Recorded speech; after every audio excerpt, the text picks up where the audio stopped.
महान नेता बनने की कोशिश नहीं है मेरी, करूँ खुद को साबित ये आजमाइश नहीं है मेरी। समाज सेवा के हित में चाहिए सहयोग आपका, इसके अलावा और कोई फरमाइश नहीं मेरी। जी हाँ, इसी चंद पंक्तियों के साथ आप समझ सकते हैं कि मैं किस चीज़ की बात कर रही हूँ। आज हमारे साथ एक ऐसी शख्सियत मौजूद है जिन्होंने समाज सेवा के क्षेत्र में बहुत बड़ा योगदान दिया है, और केवल आज और कल की बात नहीं है, एक लंबे अरसे से इनका योगदान समाज में मिलता रहा है। बिना समय व्यर्थ किए आइए आपको मिलवाते हैं हिना सईद जी से। मैम, आपका बहुत बहुत स्वागत है हमारे चैनल पर। पहले तो बहुत बहुत शुक्रिया, आपने इतना कीमती समय हमें दिया।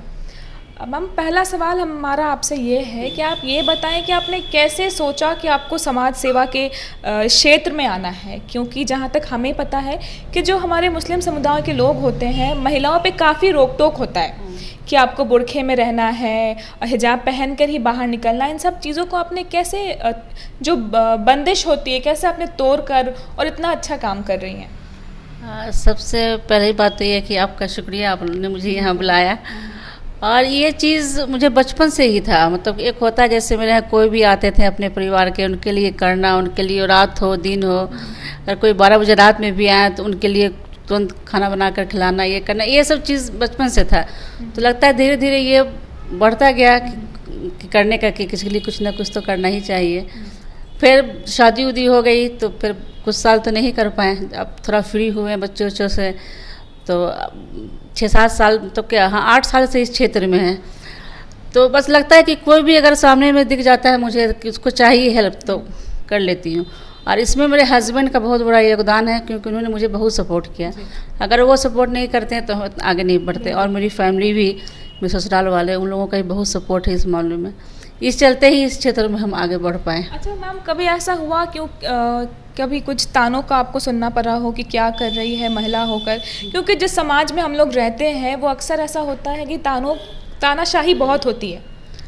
नहीं, मेरे साथ ऐसा नहीं हुआ, क्योंकि ज़्यादातर हम तक जो भी करते थे अच्छा ही करते थे, तो ऐसा कोई कुछ बोला नहीं। लेकिन लोगों को लगता है वैसा कि कुछ कि नेता बन जाएंगे या ये नेतागिरी करेंगे आगे चल के, लेकिन ऐसा कुछ नहीं। मैंने कभी सोचा भी नहीं कि मुझे नेता बनना है। बस मुझे लोगों की मदद करना है, और बस जहाँ तक हो सके हमसे बस वो निस्वार्थ करना है। बिल्कुल। तो कभी ऐसा कोई एक्सपीरियंस हुआ हो आपके साथ? मैम, कैमरे में देखकर बोलेंगी तो हमें भी अच्छा लगेगा। कभी ऐसा कुछ हुआ हो, कोई एक्सपीरियंस कि आपको लगा हो कि यार ये क्या ही कर रहे हैं हम? ये बहुत बार होता है, आदमी का खुद का मनोबल टूट जाता है कि ऐसा किए जा रहे हैं लेकिन कुछ नहीं हो पा रहा है। ऐसा कभी कोई सा एक्सपीरियंस हुआ हो आपके साथ? एक बार मैं पूर्णिया में जो हॉस्पिटल, सदर अस्पताल, वहाँ पे मैं गई थी। पहले मैं एक क्लब से जुड़ी हुई थी, नेरविल क्लब से। तो वहाँ पे हम लोग वो महिला वार्ड में गए थे, जो बच्चे जिसको होते हैं, तो वहाँ पे दूध बिस्किट हम लोगों ने बांटा था। तो फिर हम लोग जो जहाँ पर जले वो जो होते हैं जो वार्ड, उसमें हम लोग गए। उसमें जो मैंने देखा लोगों को की हालत, तो उस दिन हम बहुत ज़्यादा ये हो गए थे, हमको लगा कि हम कुछ नहीं कर पा रहे हैं। तो फिर हम घर आके इतने डिस्टर्ब हुए, ये पूछें क्या हुआ, हमें पता नहीं। उन लोगों का हाल देख के इतने बुरे हाल में थे, हमरा कि हमको आप जितना हो सके रुपया दीजिए, हम उन लोग की हेल्प करेंगे। मैंने ये भी बोला कि अगर आप नहीं दीजिएगा तो मैं अपना सारा गोल्ड बेच दूंगी, लेकिन उन लोगों का हेल्प करूंगी। क्योंकि मुझे अंदर से रोना आ गया था देख के, उन लोगों की हालत इस तरह से पड़े हुए थे सारे लोग। ज़्यादा महिला ही थी जली हुई उस टाइप की, तो मतलब वो बहुत ही हमको अजीब लगा था। तो दर्शकों, आपने सुना अभी कि हिना जी अंदर से कितनी इमोशनल है। इन्होंने अपने हस्बैंड से हेल्प के लिए पैसे मांगे, और इन्होंने ये भी कहा कि अगर आप नहीं देंगे तो मैं अपनी ज्वेलरी तक बेच दूंगी। तो इससे अनुमान लगा सकते हैं कि समाज सेवा के क्षेत्र में इनका कितना योगदान रहा होगा। अच्छा मैम, एक बात हमें ये बताएं कि आए दिन हम सुनते हैं, हर दूसरा व्यक्ति कहता है कि मैं एक समाज सेवी हूँ, मैं एक सोशल एक्टिविस्ट हूँ। आपके हिसाब से एक समाज सेवी में क्या गुण होना चाहिए? या फिर अगर मान लो मैं ही कहती हूँ कि मैं एक समाज सेवी हूँ, मैं एक सोशल एक्टिविस्ट हूँ, तो आप किन पॉइंट्स पे मुझे बोलेंगे कि नहीं ये पॉइंट्स होना चाहिए तब एक इंसान समाज सेवी बन सकता है? देखिए, सिर्फ स्टेज पर जाके फ़ोटो खिंचा लिया और थोड़ा सा ये कर लिया, उससे वो नहीं होता। आपको ये अंदर से आना चाहिए कि आप क्या, किसके लिए क्या कर रहे हैं। किसी को देख रहे हैं तो उसके लिए कुछ करना है। तो अब जो बोलने वाले सबका अपना अपना ही है, लेकिन मेरे साथ ऐसा नहीं है। मुझे है कि कोई अगर रोड पे गिरा हुआ दिख गया तो हम उसको उस टाइम ही उठाकर उसको लेकर आएंगे अपने घर, उसको हर चीज़ करेंगे। ये चीज़ कोई खास गुण जो आपको लगता है नहीं एक समाज सेवी के अंदर ये चीज़ होना सबसे ज़्यादा इम्पोर्टेंट है, अगर ये गुण उसके अंदर है तो वो समाज सेवी है? हाँ, ये तो आपने सही बोला। क्योंकि देखिए, आदमी अपने ऊपर इतना खर्च करता है। अगर हम शॉपिंग करते हैं या रेस्टोरेंट जाते हैं, हम लोग खा के आ जाते हैं, खर्च होता है, लेकिन किसी को आप 100-200 देने में आप समझते हैं, उतना भी लोग नहीं दे पाता है। तो अगर आप कुछ उन लोगों के लिए भी कीजिए जिनको ज़रूरत हो, तो छोटा ही से आप कीजिए, लेकिन कीजिए, दिल से कीजिए, जो आपको अंदर से आना चाहिए कि नहीं मुझे इसके लिए कुछ करना है, तो वो असल चीज़ होता है। मेरे साथ ये है कि हम किसी का देख नहीं सकते, मतलब एक अंदर से फीलिंग आना चाहिए, वो चीज़ है। तो मतलब आपका कहना है कि एक समाज सेवी बनने के लिए आपको सबसे पहले अपने अंदर से फीलिंग को लाना होगा कि नहीं मुझे इसकी मदद करनी है। ऐसा नहीं कि सिर्फ नाम कमाने के लिए या फ़ोटो खिंचा रहे हैं, फ़ोटो डाल रहे हैं, बस उसके लिए नहीं।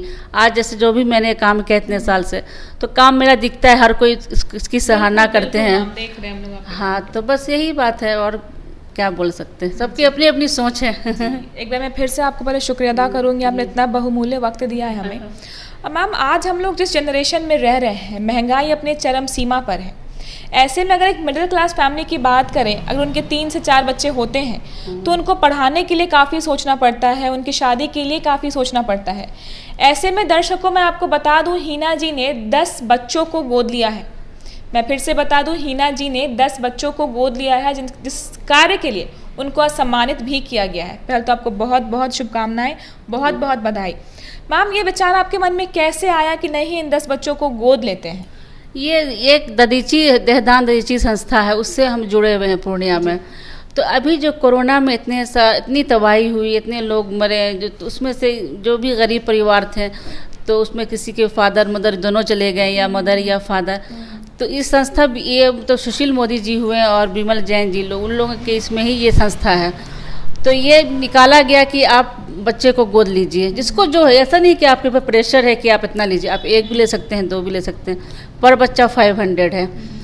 तो मैंने इसमें मैंने 10 बच्चा को गोद लिया है, जो उसके अकाउंट में, इसमें ये नहीं कि आपको सरकार को फंड देना है या संस्था को देना है, ऐसा कुछ नहीं है।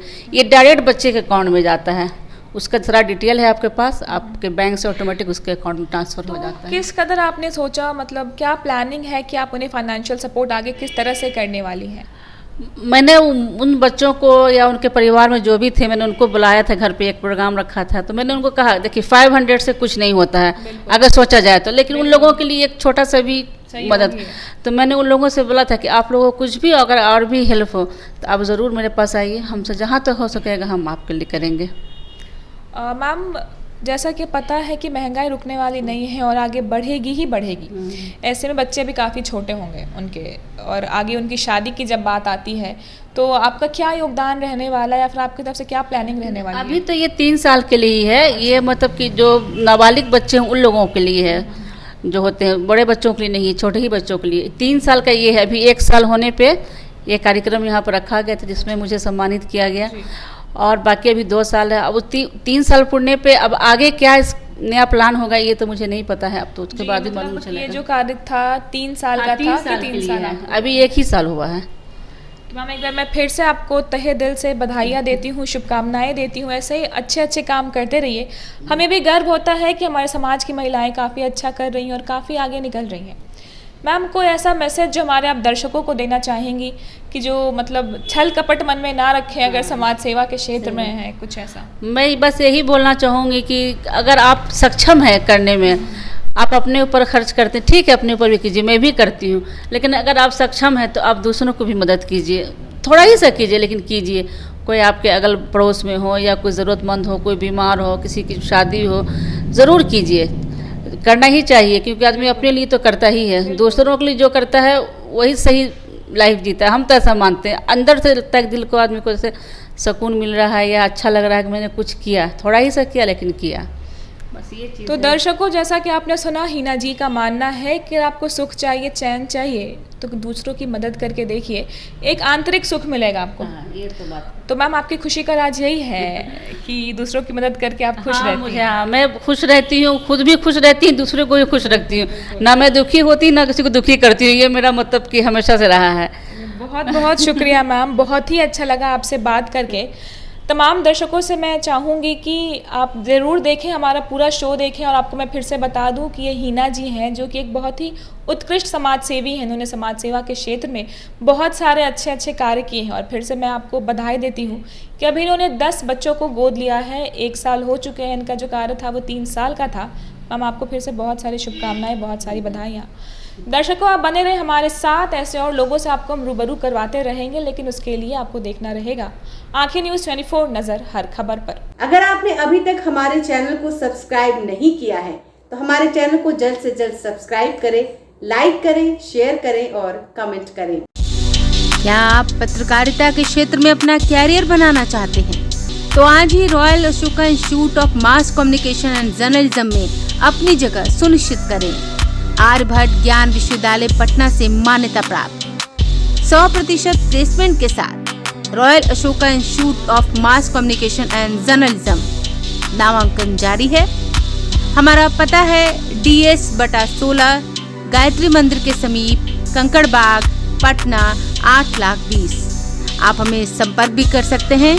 हमारा मोबाइल नंबर है 9955456126।